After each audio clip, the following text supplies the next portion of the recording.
ચાલો આપણે કાર્ય, ઊર્જા અને શક્તિની દુનિયામાં જઈએ. આ એવા મૂળભૂત સિદ્ધાંતો છે જે આપણી આસપાસની દુનિયાને ચલાવે છે. ખરેખર ખૂબ જ રસપ્રદ છે. હવે આ સવાલનો જવાબ એ ભૌતિકશાસ્ત્રના મૂળભૂત સિદ્ધાંતોમાં છુપાયેલો છે. તો ચાલો સૌથી પહેલા પાયાના ઘટકથી શરૂઆત કરીએ, અને એ છે કાર્ય. તો જ્યારે આપણે કાર્ય શબ્દ સાંભળીએ ત્યારે સામાન્ય રીતે મહેનત કરવાનો વિચાર આવે, બરાબર? પણ ભૌતિકશાસ્ત્રમાં આનો અર્થ થોડો અલગ અને ખૂબ જ ચોક્કસ છે. ચાલો એને બરાબર સમજીએ. જુઓ, એકદમ સરળ શબ્દોમાં કહીએ તો ભૌતિકશાસ્ત્રની દૃષ્ટિએ કાર્ય ત્યારે જ થયેલું ગણાય જ્યારે કોઈ વસ્તુ પર બળ લાગે અને એ વસ્તુ ખસે પણ ખરી. જો વસ્તુ પોતાની જગ્યાએથી હલે જ નહીં તો પછી ભલે ગમે તેટલી મહેનત કરો, વિજ્ઞાનની ભાષામાં કોઈ કાર્ય થયું નથી. આ બહુ મહત્વનું છે. જો કોઈ સ્થાનાંતર ના થયું, એટલે કે વસ્તુ ખસી નહીં, તો ભલે ગમે તેટલું બળ લગાવીએ, કોઈ કાર્ય નથી થયું.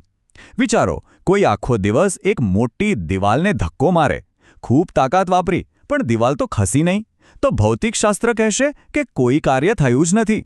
અને આની ગણતરી માટેનું સૂત્ર પણ એકદમ સીધું છે. કાર્ય એટલે બળ ગુણ્યા સ્થાનાંતર.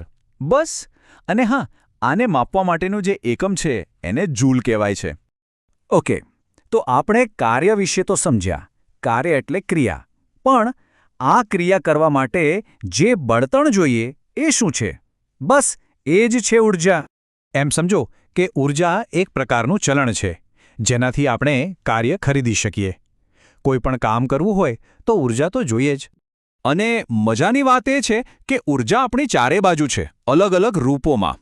પેટ્રોલ ડીઝલમાં રાસાયણિક ઊર્જા છે, તો આપણા ઘરોમાં વપરાતી વીજળી એ વિદ્યુત ઊર્જા છે. કેટલા બધા સ્વરૂપો છે. ચાલો હવે ઊર્જાના બે સૌથી મૂળભૂત પ્રકારોને નજીકથી જોઈએ. એક છે ગતિ ઊર્જા અને બીજી છે સ્થિતિ ઊર્જા, એટલે કે ગતિની ઊર્જા અને સંગ્રહિત ઊર્જા. આ બંને વચ્ચેનો તફાવત બહુ સરળ છે.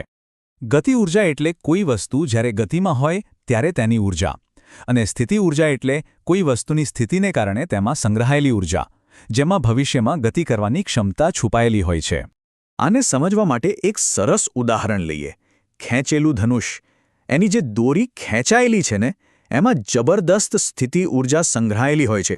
અને જેવી એ દોરી છોડવામાં આવે, બધી જ સ્થિતિ ઊર્જા તરત જ ગતિ ઊર્જામાં ફેરવાઈ જાય છે અને તીરને આગળ ધપાવે છે. જોયું? ઊર્જાનું રૂપાંતરણ. અહીંથી વાત હજી વધુ રસપ્રદ બને છે. ખબર છે, ઊર્જા ક્યારેય પેદા થતી નથી કે એનો નાશ પણ નથી થતો.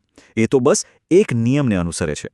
અને એ નિયમ છે ઊર્જા સંરક્ષણનો નિયમ, જે કહે છે કે ઊર્જાને બનાવી કે નષ્ટ કરી શકાતી નથી. એને ફક્ત એક સ્વરૂપમાંથી બીજા સ્વરૂપમાં બદલી શકાય છે. બ્રહ્માંડમાં ઊર્જાનો કુલ જથ્થો હંમેશા સરખો જ રહે છે. આના ઉદાહરણો તો આપણી આસપાસ બધે જ છે.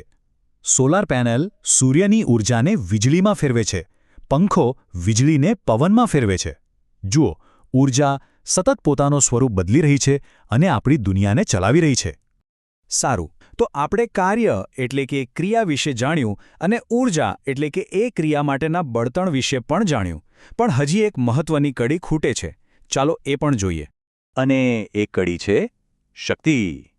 શક્તિ એ નથી કે કેટલું કામ થયું, પણ એ છે કે કામ કેટલી ઝડપથી થયું.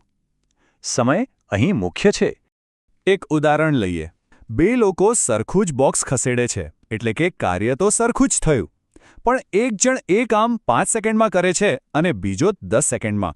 તો જેણે ઓછો સમય લીધો એ વધુ શક્તિશાળી કહેવાય, ભલે કામ સરખું જ કર્યું હોય.